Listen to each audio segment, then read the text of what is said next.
Hey guys, Evogrinn here again, and I wanted to make another video on plugins and UI, this time for the Lore Master, and a few things I'm using that are making raids and instances much easier as far as managing pets and cooldowns.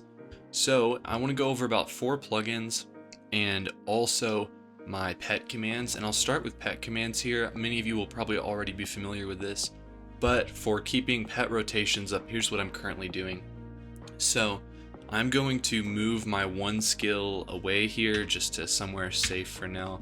And I'm going to go here and type /shortcut1/pet release. And if I type that in there, it's going to create a shortcut in my one skill here that will release my pet. So you can see if I were to have a pet here, it is going to, I can click this and instantly release it without having to come under here and dismiss this way. So I have that right here. And then I've done another one where I've just said pet, I've taken release out and put attack and /pet attack, and then I took the same thing, I took it from 1 and drug it here, and that's bound to a mouse button. So the result of that is when I am going through my rotations, if I select this target here, I'm just using a mouse button there. I've already got my debuffs that I want for each pet selected. I can hit that mouse button while I'm inducting and doing other things. It's going to put the debuff that I want on, and then I can just click this to instantly dismiss, pull up the next one, mouse button, and as soon as that goes on, same thing all the way through. So you can cycle through debuffs and keep everything up that way. So super helpful as far as keeping rotations going, and that's what I use currently for pets. Okay, so next I want to go and talk about plugins. So here I'm going to just go through here /BuffBars options. I'm using 4 plugins currently. A couple of them just for very minor things, so I'll go through those first. So let's see, I'm using Tonicbars. Tonicbars is a cool plugin. You can see some more info on it on my Captain video. But pretty much I'm just using it to add extra skills around my screen. And all I've done here is I went to add under quick slots and I just made one. I named it SI. And all I did was I went into edit mode where you can see the skill you just added. I put SI in there. And it's just because I'm pretty forgetful with things and mentally I'm not keeping a timer of SI, so to have a visual on it is awesome. And then also just with my Lore Master, I really liked the way I had my panels set up down here. I didn't want to move stuff, but then for the raid, for times I did need power, I just put these 3 power share skills up, so I made another window called power share. Obviously just went down here, added a few different columns to it. I could add another if I wanted to put another skill in there. You want to make sure you're in edit mode to do that. And then I locked it so I can't accidentally take anything away, closed it, and then I'm stuck with these, or left with these 2 panels with these skills that will stay here. So super helpful just for visualization on stuff. So that is Tonicbars. And next we have Palantir. I use this really just in a minor way. So the point of Palantir is it's going to be vitals here. I don't use that for vitals or for these here, so I just take the opacity all the way down, but what I do keep is right here the debuffs. So what you can do is if you get a debuff, it's going to show up as this color, one of these colors here, and then you can slot pots to be able to just click it and pot it. Just kind of save some time instead of looking down being like, hey, I have a wound, gotta click a wound pot. I'll sometimes do that, but I've been trying to switch over to using Palantir for that. So like I said, I just turned everything else off on opacity and just kind of moved it right there. Obviously you can move a lot of these plugins around with control / to move your UI panel. I'll go over BuffBars next and save DebuffVitals for last. So BuffBars, I use it extensively in my Captain video as well, and pretty simple the way I'm using it. I'll go ahead and create a new window just so you can see kind of what you start with. So normally BuffBars, this is what we have here. It's this window right here. So normally you're going to have all your buffs, all your debuffs. You can see if I put SI on, it shows up. Not super helpful to have that all at once, but what I've done is, so that's what you're going to start with, is a new window, right? And every time you make a change, you're going to want to click accept here on BuffBars so it'll actually show up. But what I've done is I have gone in and I've taken off all of these. So if I scroll there, you can see it. All buffs, delete. All cooldowns, delete. All mob debuffs, delete. All CC, delete. I'm left with only, I gotta hit accept, only debuffs will show up. And I'm gonna go ahead and delete this because I don't need that window.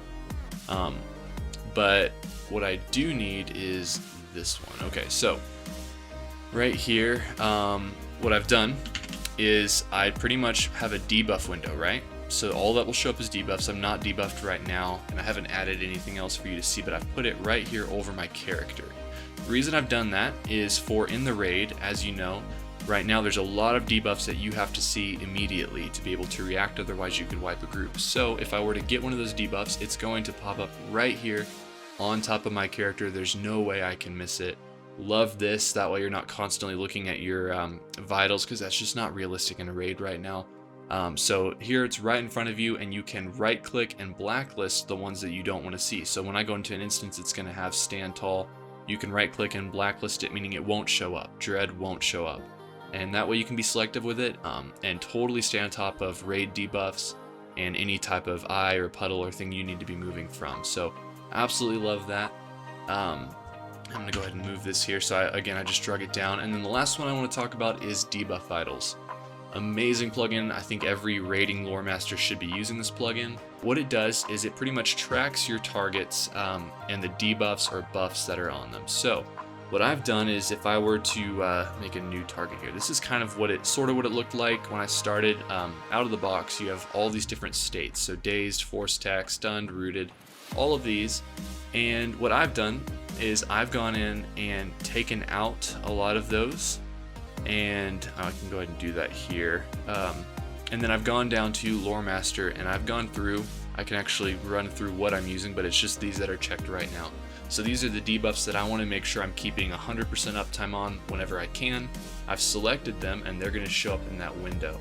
So Ancient Craft, Benediction, Fire, Frost Lore, Knowledge of Lore Master, and then Bog Lurker and Bear debuffs, Signs of Power. So yeah, super helpful, because then you can make sure you're cycling through pets at the right rate. You kind of know what time you have for other things that are maybe lower priority. Now what I've done, I'm going to exit the options now on this, is you start with a window kind of like this, right? Within the window you have some options. If you go to options, you can lock the frame position, meaning that it won't move on the screen, and I've used that for this one down here. I'm going to unlock this for now. You can save the settings, meaning that it's going to load these back up when you log back in. That's been a little buggy for me. And also, what does it show? So here you have morale, power. For instance, on my target, I'm going to take power off. I'll keep morale on. And then effects. And here's kind of what I've done to personalize it for what I'm using. So I've gone through on one window, just like this one here I'm working with, and I've taken everything off but temporary state immunity. And then I drug it down here. And then what you can do as well is, let's say you choose a target. It's now whatever I'm targeting, you can see it here, right? So myself, I can click this, and now it's going to lock that as my target no matter what. So what I will do in raids is I will lock the main tank or whoever has SI priority, and I can go here. I have a mouse button bound to SI. I could deselect them, and I still have a full countdown. So yes, I have it here as well. But that's my full countdown of who has SI. And the most important thing for me is I'm not having to go click on the tank in my raid panel every time. His name's already there, so I can be doing whatever. Comes down to one click, mouse button, instantly back up, and we're good to go again. And so I will keep this locked on the tank, whichever needs SI, and then the other one I've brought down here. So I'm going to remove this target, and then here is where you can see where I'm locked in. So if I were to target something, maybe sometimes I'll have it up here as well. But anyway, this is going to give me exact timers. I can show you right now for things such as Fire and Frost lore. So the second that I go into combat and start applying debuffs, you're going to start seeing them show up here, which is absolutely amazing for Lore Master. And then I can show you pets. This obviously isn't the rotation I'd be using, but Shatter Arms, when it goes off here, I know that with my pet commands, I'm looking for it, see it, immediately can pull out the Bog Lurker. Same thing, it's up, can go Benediction or Spirit Pet. And so, yes, absolutely an advocate of this. Anyways, that's my setup for UI currently. And let me know if you have any questions. I will link everything in description, and I'll see you guys around. Take care.